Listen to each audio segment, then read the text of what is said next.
one. Hey, New England, Steve Domenico here in the Room podcast with a very, very special guest, double champ, Tom, the Phenom, Pags, number one amateur featherweight in New England. Thanks for coming on the show, Tom. It's been a little while, buddy. How you doing, bro? Thanks for having me, man. I'm good. I'm hanging in there. Hope you're doing well. I'm doing excellent, man. Things are starting to open up a little bit. People are starting to be able to breathe a little bit. The sun is shining. The weather is hot. How's everything on your side as far as getting out and starting to enjoy the world again? uh, Slowly but surely, right? Pretty much just been training since this whole thing started. Not too much has really changed for me other than I'm just training full time. I'm not in school anymore. But yeah, I'm enjoying things starting to loosen up a bit. Just hoping everyone stays safe. Now, how'd you keep it all together, Tom? I know you were in school. You were finishing up school, and we'll talk a little bit about that.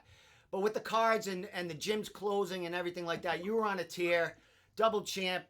You're under top game management. A lot of activity going on when you wanted to stay busy. You probably had a fight lined up. How'd you deal with it and mentally and physically with being on the shelf for a little while? Yeah, man. It really just it is what it is. We focus on what we can control, and this is just something that was out of our control. Yeah, I had a fight lined up for April. That show got canceled, but we didn't really take the foot off the gas much. We toned down the intensity a bit. Calvin was still getting ready for that fight with Jeremy, so I was just in that camp getting my training there. And I mean, you really have two options, man. You can sit on the couch, complain, be a bum, and not want to keep getting better, or you can take the time to do what you can, and that's train as much as you can. I know everyone's in a different situation. I'm very fortunate to be in the one I am, where I could still keep my full training going, and just staying ready, man. This is the best training I've ever had. I feel better than I ever have. I'm 1,000 times better than I was in my last fight. So just keeping a positive mentality and staying ready for a big opportunity, hopefully coming soon. Excellent. Well, you've been in back-to-back training camps with Calvin. What's the difference as far as you and what you? I mean, you're sparring with him, you're wrestling with him. What's the difference between the Jeremy Stevens training camp with you and what you've developed since that and this training camp that just passed? Yeah. So the biggest thing I get, I mean, I'm not really built like any of these two dudes he's fought, so I haven't been doing too much sparring with him, but we drill a lot.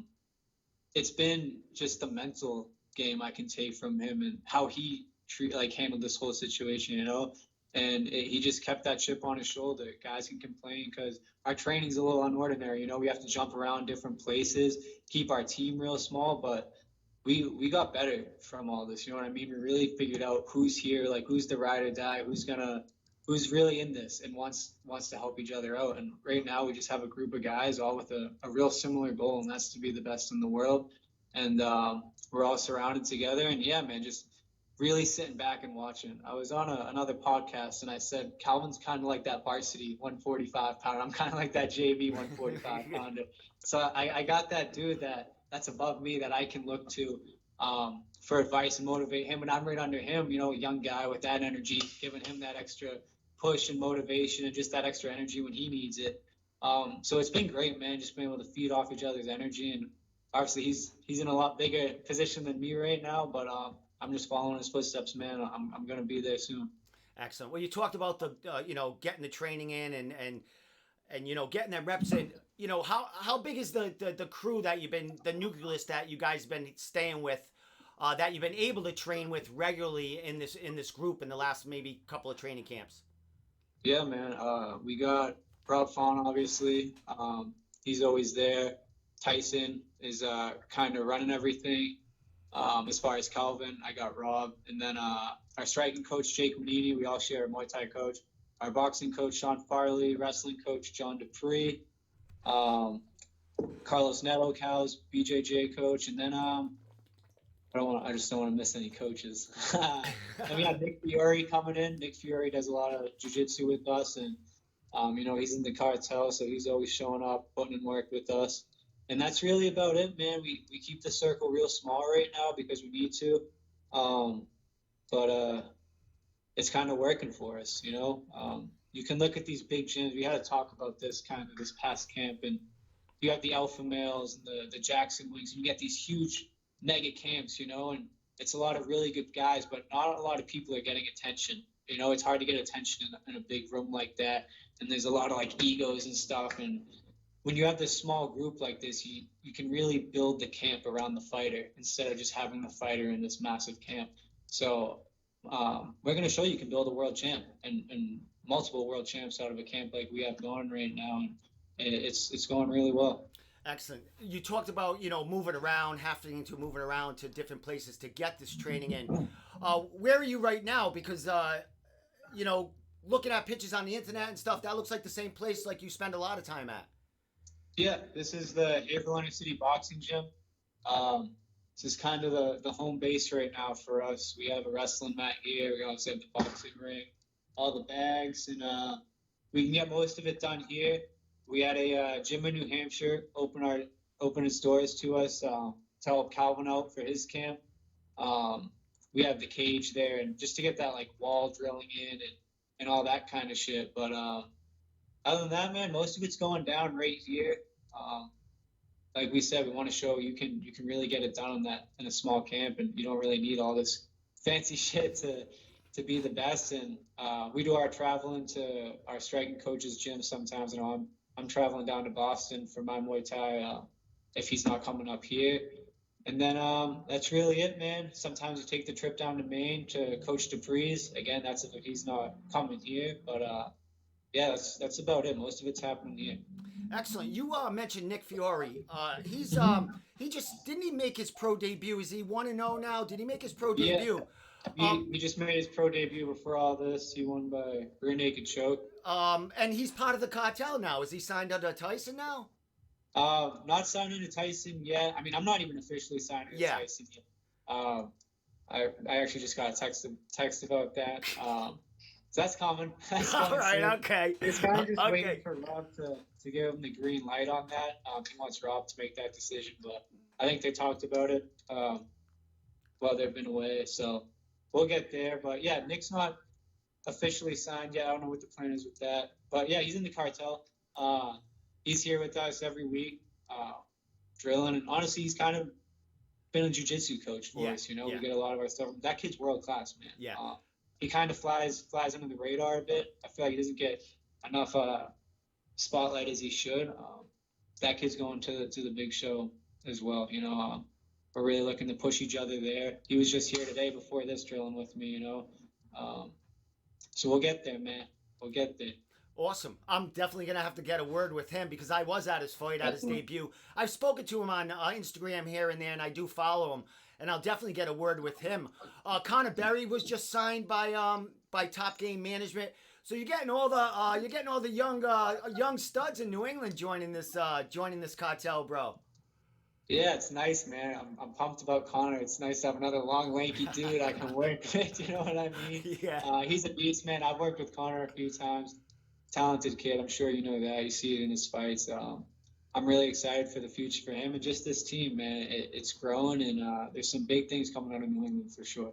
And you know, the big thing about your team is, you know, being young. You know, a lot of the fighters in there are very young, but the professionalism out of you kids and the veterans, and just the way you go around and being the group you are is leaps and bounds and showing and shining through. Do you feel that too, being, you know, having everything set and just being that professional group, things come a little easier for you?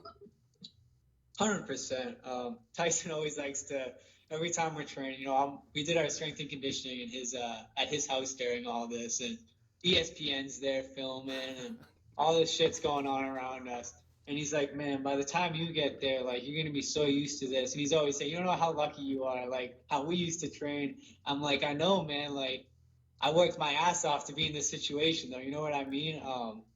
Not that he's saying it to, like, put me down, obviously. No. But just, like, yeah, man, like, it's an awesome situation. Like, people would kill to be in my situation. But I did bust my ass to put myself in this situation and show that I want this more than anything. And that's why I have these guys willing to help me get there and work with me. But yeah, we have good examples to look up to in Cal and Rob and Tyson. Kind of, he's there too, being a role model. So that professionalism comes from those guys, I think, and we all feed off each other like that, and it's just the best way to do it, man. You know, you put your head down and you work. None of this like talking all this shit. You know, just that's not getting you anywhere. You know what I mean? You got to market yourself and you got to sell yourself, which a lot of our guys do real well.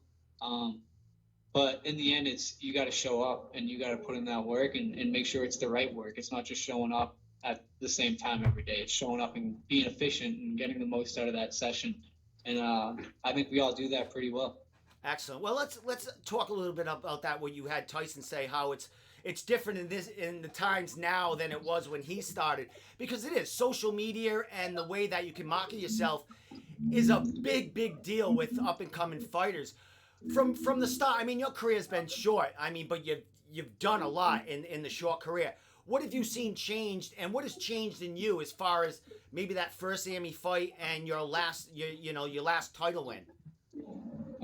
Yeah, man. That first time we fight, you saw a kid with a wrestling background who hopped in the cage and wrestled. You know, I didn't have the confidence I have now. I'm on a whole different team, whole different coaching staff, and that's kind of where I think the big leaps have come from. Obviously, you've kind of seen the progress in the past 2 or 3 fights, in the first couple, but yeah, man, a lot's changed for me as far as my skill set, my mentality is shifted a ton. You got to believe you're the best in the world, and that's kind of the shift in the mentality I have is I can beat any of these guys, man. Any of these top level pros in New England, any of these top level guys in the UFC, and I show up with that mentality every day and remind myself why I'm doing this. It's not to be a fighter, one of these local like heroes. You know what I mean? I want to be the best in the world in my weight, and that's just the mentality I've been carrying since I've met Rob, and seeing that he believed in me kind of really pushed me further. You know what I mean? Like I had that moment. I can do this. You know, and I am gonna do this. I just got to do my part, and they'll do theirs, and the future's bright for that. Excellent, my man. Let's talk a little bit about your fighting and your two titles, and becoming the number one amateur featherweight in New England. Yeah, I mean, you had to know you were up there. What was the feeling like? I mean, you're holding two titles, your big winning streak. I think a 4-fight winning streak. Sky's the limit for you right now, and then you get the number one spot in New England. I mean, some amateurs, the belts really don't really matter. It's just experience, and it's cool to go on the wall. But being number one as far as the amateur in New England, does that feel more authentic than winning a couple of belts, or is it both just exciting? I mean, they're definitely like an in the moment exciting thing, right? Getting that belt strapped around my waist, I'm like sick. I did it, and then it's 5 minutes goes by. I'm like, all right, what's next? I want to do the next thing. Same thing, being ranked number one in New England. Like, I'm super grateful for you guys and everyone who put that together. But Rob always tells me, don't let those dudes gas you up. Like, remember the main goal here. The main goal isn't number one amateur in New England. It's number one in the world. And like Calvin always says, we have checkpoints, right? He's checkpoint oriented, and that's a checkpoint, right? And now we just got to keep moving, cross off the next one, cross off the next one. So yeah, man, it's cool. It definitely puts a target on your back, I guess, and I want that, man. Like, come and get me, come take what I got. I don't know what's next for me, if it's pro, amateur. I don't care. I'm gonna do what I'm told I'm doing, and I'm just hoping something comes up soon, and I can show why that's there. It's not hype, it's not fake hype, and I'm gonna show that in my fighting that it's real, man. Like, this, what we're doing is different, and I'm gonna be one of those top level dudes. Excellent. Well, let's talk a little bit about what could come next. But before that, you said you had a fight scheduled before the lockdown happened. Was that put out there? Was there a poster out? Like, did you already have an opponent, or was never announced? I guess we can call it semi-scheduled. They were having trouble with an opponent. Okay. I knew the date was locked in. They reached out to a bunch of dudes. I think that's the first time I took to Facebook to call someone out because I just wanted to fight, man. And I know the promoter asked the kid, and he like turned it down or he wasn't answering. So I was like, maybe if I just fucking piss him off a little bit, he'll want to fight me. Just a little. And I was very respectful Yeah. about it. You know, it was number one. I was number one. He was number two. He should be calling me out. You know, I'm Yeah. always looking to go up, but there's nothing really up in the Emmys anymore in New England. So I called that kid out. No response. Yeah. They reached out to a high-ranked kid in New York, and he didn't want to take the fight. So nothing was like official as far as an opponent. We were reaching out, and who knows if I was going to fight regardless. So I don't know what's next for me, if it's going to be another Emmy fight or I might just have to go pro. I think I'm ready for either, but that's not my call, man. That's Rob and Tyson's call to make. But hopefully I'm ready, man. Like I can get the call. I'm going next week, and I'm 100% right now. I know Bellator is having a card, next month? Well, they said the 24th, which is kind of shaky because no one I know in New England knows they're fighting on that card unless they're not telling anyone, or if it's just out of state pros, like maybe they can't have local guys on there because they can't sell tickets. But supposedly Bellator's got a full cards up until September, starting like you said, maybe the end of the month. Yeah, so we'll see, man. Maybe I can get on one of them. Again, this is all. I don't have any say in that. This is just me talking some shit. But I definitely I'd love to get on one of those. You know what I mean? That'd be a sweet pro debut. Get that big cage experience, and let Tyson find the opponent, and I'm good to go, man. Like I said, I'm staying ready. I don't know what these other dudes are doing in New England, but I don't care when they call me. It could be the week before, it could be a few days before, it could be right now. But I'm ready to get in there. Excellent. Well, we talked a little before we went live about possibilities of local shows and stuff like that, and we talked a little bit about New Hampshire, how their regulations are a little, a little looser than the rest of New England. What are you thinking as far as a possibility of a local fight happening down the line? My colleagues I've talked to, other fighters, other promoters think New Hampshire is probably the way to go. Might be the first place that fights are held at a regional level. What's your thought on that? Yeah, I'd say that's accurate. I know Maine's pretty strict. I know Mass is definitely real strict. I don't know as far as like Connecticut, Rhode Island. That's more your neck of the woods. How are you guys? Are you pretty strict right now too? Well, yeah. Well, there's talk. I don't know about Rhode Island with the only one I think that could actually do it is probably CES with a fight pass card with no. I mean, possibly they could have fans in attendance. I don't know, but I think that's something they could maybe pull off. I don't know anything. I mean, Cage Titans has Flow Combat. They also have pins where they can have a half capacity there. There are some options and some, light at the end of the tunnel, but no one's really getting their hopes high because we don't know what's going on from week to week. But I keep hearing New Hampshire is your best bet to get a regional fight going. Yeah, I know. I got a few teammates here at the boxing gym with boxing fights coming up that are going to be no crowd in New Hampshire. So it's the same commission, you know what I mean? So if that's going on, I'm sure we could get an MMA fight going on. I don't know. Calvin's got a lot on his hands right now. He's focused on the fight, so I'm not bugging him about it, man. But I do know he did mention it a little bit, and he's definitely going to try and talk with them, I believe, after this fight. But that's for them to figure out, man. Yeah. My job is just to be ready for when the call comes. So hopefully it does happen in New Hampshire. If not, I'm willing to travel wherever we got to go. I just want to fight and progress here in my career. So hopefully it's soon, man, but I'm going to just stay ready. I know you're not a fortune teller, but you did talk about, maybe turning pro, maybe Emmy. In your heart, where do you think you're going to fight next? Do you think it's going to be pro, or you think you're going to defend one of your belts? I want to say pro. All right. Again, this is me talking shit. Yeah. I don't get to make these calls, but I'm gonna get a text saying, "Shut the fuck up." No, man. No, it's all good. Yeah, I think I've mentioned it to my coaches, and I never gotta know that's not what's next. It's Rob's call. He's my head coach, and then Tyson, as my manager, soon to be manager. Whatever they tell me, man, I'm going to treat it the same. I don't care who I'm fighting. But yeah, I think I'm ready to go pro. I'm ready. I think I'm ready. I think everyone's told me I'm ready. And we'll see, man. I'm itching to get moving here. I'd love to just crank some out. Once I start that pro career, start cranking them out. And Getting them elbows in, them them strikes on the it's in the ground. curriculum, baby. It's in that cartel curriculum. We've been working on it. I promise you that. Those are coming. So you've been let's get a little bit of that with the elbow. I mean, you must be getting working with Jake Minini from Hard Knocks, man. How much has he helped you with your stand up game? I mean, Calvin, he talks very highly of him. Gave him credit definitely for that elbow that ended that Stevens fight.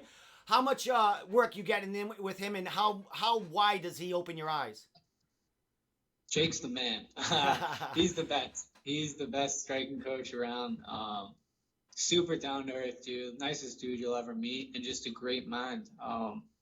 He's super patient. He doesn't, when you don't get something, he's going to make sure you do get it. And he's going to sit there as long as it takes till you do. And he does. She should get the credit for that elbow, that Cal landed. I watched them drill that numerous times before that fight. And I remember saying to Dupree, our wrestling coach, I was like, man, he's going to hurt someone with that. Like, it was just, he got it down, man. And it just, he was just flowing with it. And he's helping me out a lot. When he's back, I see him twice. I try to get 3 times a week with him. And he's helping me take it to the next level, man. He really is. He was backstage with me for my last fight in November. That's kind of where I started with him, was a little before that fight. Rob introduced me to him, so I got some work in with him. And he's just one of those guys I feel confident when he's around. You know what I mean? Like, just comfortable. You get that. That's important to have for your corner is guys you're just confident and relaxed with. And he wasn't in the corner for that fight, but he was back there helping me warm up. And I think he's going to be one of the main reasons I really excel in this sport. He's been coaching for over 10 years, I believe, more than that. So he's been around the game. He's got Mike Rodriguez, Cal, Rob. A ton of Muay Thai world champions also that he's had the pleasure of working with. Yeah, man, he's a phenomenal coach, and I'm pumped to have him around, man. Anytime I get with Jake is the best. He'll show up for Cal's camp, and I show up, and he'll make sure I get my work in too. You know what I mean? Like, if I'm here, he always at least like gives me something, and that's not even my session, that's Cal's session. So Cal does his thing, and then Jake will pull me in just to give me a little something, and just I get to go home with something new. And my sessions with him are great. So I'm looking forward. As soon as he's back, man, next week, I'm back with him again, hopefully 3 days a week, and just staying ready for something. Well, it definitely showed on your last fight. You said he was with you in the November fight when you fought for the combat amateur title. You had a first round demolition, TKO, knockout, 1:46 seconds, something like that. So I would imagine that Jake's little help in the back room helped a lot in that first round. 100%, man. I just gotta start kicking dudes in the head for him and elbowing dudes. But that's coming, bro. That's coming. But he helped a lot. Again, it's just that calm, collected feeling he brings. You feel prepared. You're prepared when you're working with him because he's not gonna let you not be prepared. You know what I'm saying? Yeah. So I'm pumped. I haven't had him for a full camp yet. This fight in April is gonna be my first camp that I've had him. That was the best camp, man. I was ready to go for that. But it is what it is. I'm gonna be that much more ready for the next one. I've been working with him since, and it's gonna show. Excellent. Before we move on to and end the podcast with a little bit of Fight Island, how excited you are with that. Yeah. As far as your body, Tom, you're 145. You're a young dude. You still, where is that the weight? Is 145 it, or do you think you could drop, or is that the weight class Tom is staying with? Tom's gonna be the UFC featherweight champ. Okay. That's the weight. I've asked Tyson. I see Cal's a big dude. Yeah. All right. Cal's massive for 45. That's about as big as it gets for 45. So when I'm around him a lot, I panic a little bit. I'm like, this dude's fucking huge. He's also 32 years old. I'm 20. I just turned 23. Yeah. So he always reminds me, he's like, dude, once you get over 25, like the belly's gonna set in, and you're gonna grow a little bit, and you gotta fill out a little more. But I asked Tyson, I'm like, you think I should go to 35? Because I'm looking at Cal, and he's like, dude, when we took a picture after our training session, you were huge. Look at him. Yeah. the one in his driveway. Yeah, you're huge. I mean, you're And both he huge. showed it to me, and he's like, "Should I go down to 35?" He's like, "You're crazy." You know, like I don't realize how tall and like I Yeah. guess long I am until I see in picture. And the reality is I'm just too long and lean to get down to 35. It'd be damaging to me in my career, I Yeah. think. Could I do it? Yeah, I have done it, but I've grown a bit since. You know, I'm walking around at like 160, 158, so I'm not tiny for the weight. You know, it's not like I'm undersized that much. I just got to keep growing and keep lifting and putting the size on. But I got a 76-inch reach, man. That's pretty fucking long for featherweight. So Dude, that'd be dude, ridiculous. At I 35. I'm putting like I'm putting like a photo montage, and it just showed that picture of you, Tyson, and Calvin, and it's funny because you're all three different body types. You got Tyson over there with the, you know, the kind of athletic dad bod. You got Calvin, who's you know, going to be fighting for a world title pretty soon, and then they got you, the new the Phenom, man. It couldn't be three different, totally different body styles right there in that fucking picture. It's awesome, but you are huge, dude. Like just your span and I mean, just your body in general, man, looks strong. And damn, if you're 145, is going to be in trouble. You know, Yeah, once you're man. there. And Calvin's a long dude for 45 too. So I get to my game is obviously he's a lot better than me, but it's kind of shaping similar as far as the striking, those straight punches, those long punches. So I have him. It's nice to have kind of a longer 45 for me to look at and see how he's moving around, and that's helped me a ton. But yeah, these dudes are in trouble, man. They're in trouble. It's coming. I'm learning how to use that reach. That was kind of the thing at first. I'd fight a lot shorter than I was, but now I'm figuring it out, and it's going to be dangerous. Before we move on to that you know, the Fighter Island wrestling, how are you? I know you were doing a lot with the team and the high school team, I believe. How'd you manage through that? How were you keeping them kids kind of motivated? And were you still getting in? You know, I mean, I know you can't get together with them, but how are you keeping that all together? Yeah, so I help out at Haverhill High. That's the town I live in, so it's cool to be able to give back to those kids. I'm one of the assistants over there. We got a great coaching staff. Tim Lawler is the head wrestling coach over there. We're all pretty young dudes, and it's just a lot of great minds, and we got a solid team. But yeah, it's been. I feel for those kids, you know, especially the ones moving on to college. They don't even know if they're going to have a college season, or our seniors. You know, are they going to have a final season? But I know most of them are still working hard. I do a private session with one of them twice a week.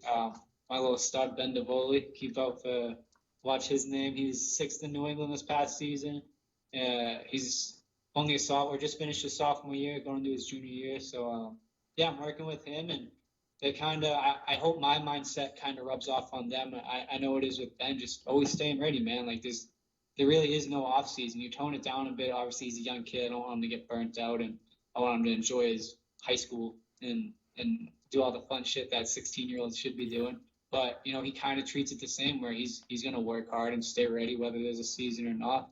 So it's been fun, man. It's definitely tough to balance it all, especially during the winter season when I got a fight coming up. But I will probably, once things get a little more serious as far as like the UFC and going pro, I'm gonna have to step back a little bit, but I'm always gonna be there. And they understand that, you know, those guys support me 100%. Some of them come to my fights and they love it, man. It gets them fired up, and I like the energy they bring to the room too, and it helps me stay motivated. So it's been good. It's a solid group, man, all around. Awesome, awesome. Well, dude, let's get to where all your coaches are right now. Well, a few of them. I know. Fighter Island, brother. I mean, you're in the cartel. You knew all this coming up, man. How excited have you been? I mean, to know that they're flying and they're good, they're there and they're fighting and they're making history on Wednesday. Yeah, it's awesome, man. I'm super excited for him. Super jealous. I'm not over there fucking ripping up the jet skis and the F1 cars. But yeah, this is awesome for the team and for New England MMA as a whole. And I'm super excited for Cal. Like he says, he just wants those big moment opportunities, and that's why we stay ready, man. You stay ready for these big moment opportunities, and he's got a tough task ahead of him. But you know, personally, I think if I could handpick someone in that top 15 for Calvin to fight, stylistically, I think it would be Dan Ige. I think Cal's gonna hurt him, but that's a lot easier said than done, right? He's still got to go out there and actually fight the dude. And but he's ready, man. It's scary. The dude's getting better every camp. And he's 32 years old. That's scary when you're 32 and you're still getting that much better, leaps and bounds every camp. So we haven't seen the best Calvin Kattar yet, and it's coming. And I think you're gonna get a glimpse of that Wednesday night. And yeah, I'm excited, man. I get more nervous for their fights than I do my own. It sucks, but. Hey, Tom, a little inside. I mean, he's fighting with no crowd there. Was the Jeremy Stevens? Was that no crowd? Also, I can't remember back that. Yeah, that was no crowd. What's his thoughts on that? You must have asked him. What's it like fighting there? Like hearing the coaches and stuff. What's his thought on that? He said it's different. You know, you can hear the announcers and the commentators. He told me he punched Jeremy with a straight right. He landed a real clean straight right. And you could hear Daniel Cormier go, Kattar smashes or whatever, hits Stevens with a big right. And Calvin said he just made eye contact with Jeremy. He was like, fuck, I did, man. And now he's going to think Stevens is here in that too, so he's going to come back and try and fucking sock him. So it's definitely different, he said. And but I don't think that plays a role as far as in his performance. You know what I mean? He's there to fight, and he doesn't care if there's a crowd or no crowd. Obviously, it's nice having that crowd amp you up when you do something big. But as a fighter, I know you're not really hearing that shit when you're in there. You know what I mean? It's tough because you got codes and stuff, and now everyone knows your codes because there's no crowd. Yeah. And you can hear everything, so you got to switch that shit up a bit, fight to fight. But I don't think it changes much for him, man. It's an even bigger spotlight now because everyone's tuning in. You know what I mean? Excellent. So, my man, where you going to be Wednesday night? Where are you watching this fight? Is there is this something you're just going to do on a personal level? Watch it and break it down. Don't want anyone around you when you're watching this. Or are you going to be around? Or are you going to be with? It's dangerous when they're fighting, man. No one fucking talks to me. I do my own thing and I fucking watch, and when it's done, then we can have a conversation. But I'll probably watch with my buddy down at Knott's Barbershop, my sponsor. He actually just bought the place. My friend Sammy. I think you've met him before, maybe. I was on your podcast at his shop before, but that was before he owned it. Oh yeah. You did a live with me. You were in the shop right before you were heading out. Yeah. Yeah, right after the last fight. Yeah. He actually just bought that place and he owns it now, so he just redid it, and we've been watching the fights there. So I'll probably be there watching them and cheering on my teammate. Excellent, my man. Well, my brother, before I let you go, I got to give you a congratulations. Graduating college, 2020 graduate. You and I seen social media. You and your girlfriend, and what's the deal with that? Did you both go to the same college? Both graduate together, or what's going on with that? Yeah, so we went to the same college. That's the ride or die, man. I started dating her almost 7 years ago, sophomore year in high school. She followed me to college. No, I'm just kidding. She's gonna come for that. I followed her, but we went to the same college and graduated. She finished a semester before me. She's got to one-up me with everything, but yeah, I'm stoked to be done. I know she is. She's doing personal training right now, and she just got certified for that. And I'm chasing this full steam, man. This is all I'm doing now is fighting and training, and I do some privates on the side to keep the cash coming in. But I'm on the mats and training every day full time. Excellent. What did you major in, and what are you going to be doing with your degree there? So I majored in communications and media studies. So it's pretty, it's this. I need dude. Show me some stuff. Show me some shit. Show you something. I'll show you something. I'll come down and show you. Definitely. No, you got a good setup, man. But I was unsure about college around my sophomore year if I wanted to stick it out. I was a phys ed major, and I didn't like it. I never really liked school. I do my work because that's the mentality I have. It's the same with fighting. You do something, you fucking do it, and you get it done, and you put your head down and work. And but I stuck it out, switched my major to communications, and I wanted to set myself up for something that could kind of complement the fighting. The UFC is giving out jobs to fighters now, left and right for commentating and with ESPN. So I wanted to have something after, I can't get hit in the head forever. Something's this is all got to end one day, and I'm not looking past that date yet. I'm just giving myself something to fall back on for after, and we'll see, man. I'm excited, but as of now, this is it. Full time fighting, and just got to keep showing up and get to that big show. Awesome, my man. Well, a professional in and out of the cage, my man. You're doing great things. I'm excited for you, man. Things are working out for you, and it's all because of your hard work and your ambition to be the best you can be, bro. Last thing before I let you go, Tom. I know you got new sponsors aboard, social media. Thank yous. Throw it all out there, and then the last thing, I want a prediction from you for Calvin's fight, and then I'll let you go. Oof. All right. So sponsors, yeah, I got great sponsors, man. Knott's Barbershop, Hidden Pig Restaurant in Haverhill, ton of others, man. I don't fucking got the list in front of me, but those are the two that have helped me out. And I'm really glad the Trenchless Sewer Repair, my girlfriend's dad's company. He's the number one, man. It was my first sponsor, and after that first loss, I lost a bunch of sponsors, and he was the only one I didn't lose. And now we've grown a bunch, and it's cool that he's been there through the whole thing. And all my other ones, man, they know if I could fucking rattle them off on the spot, I would. But I have a great city that supports me. All of Haverhill, I look at them as one big sponsor because they're always giving me the good energy and supporting me. And then my family, friends, my girlfriend, and yeah, man, great support system. Calvin Cater, what's he gonna do? What's Mr. Cater gonna do? I think he hurts him. I think he fucking hurts him pretty bad. I'm gonna say end of the second round. Calvin's a little bit of a coaster that first round. And that's not me talking shit. It's just facts. He knows it. He coasts a little bit. He feels dudes out.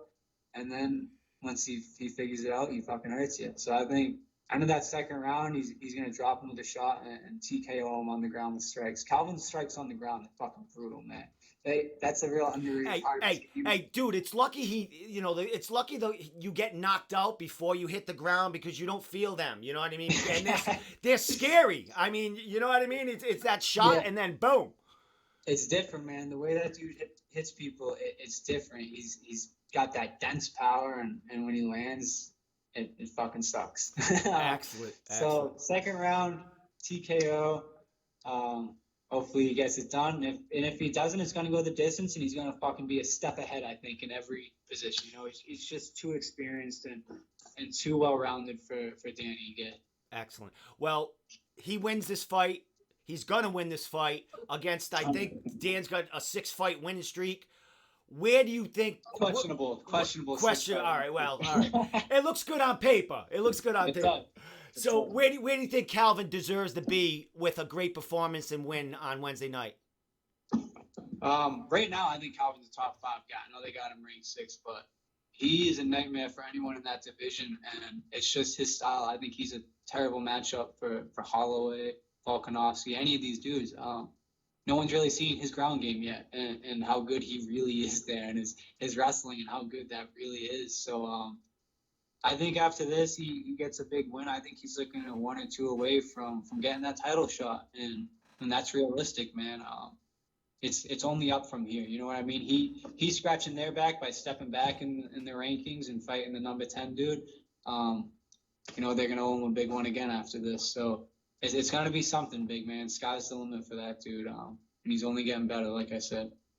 Awesome, my man. Well, Tom, a pleasure always to talk to you, brother. It's always a great conversation. I love what you're doing. I love that things are working out for you. And, you're working hard. You're working hard for this stuff. And you got a big support system, family, girlfriend, team, the cartel, fans. And you're just a good dude, man. So people want to support you, man. So, Tom, let's definitely talk down the line, man. Well, when something opens up, maybe that pro debut for Bellator, or maybe, if Calvin comes back and gets a fight going for Combat Zone, we can, make your pro debut there or defend one of those great titles you have. But, Tom, thank you so much, man. You enjoy your next day of not being nervous, and we'll check in with you Wednesday night on the Calvin fight, okay? Sounds good, my man. Thanks for having me. All right, my man. Hey, the Room Podcast, we are out of here. We will be live once again tomorrow night. We will have Chris Sauer on, who is fighting Bare Knuckle Fighting Championships on July 24th. We'll have him and Travis Lazat live in the studio talking about that. Tom, thanks so much, man. Don't hang up. I just want to talk to you for a couple of minutes before we go. But later, folks.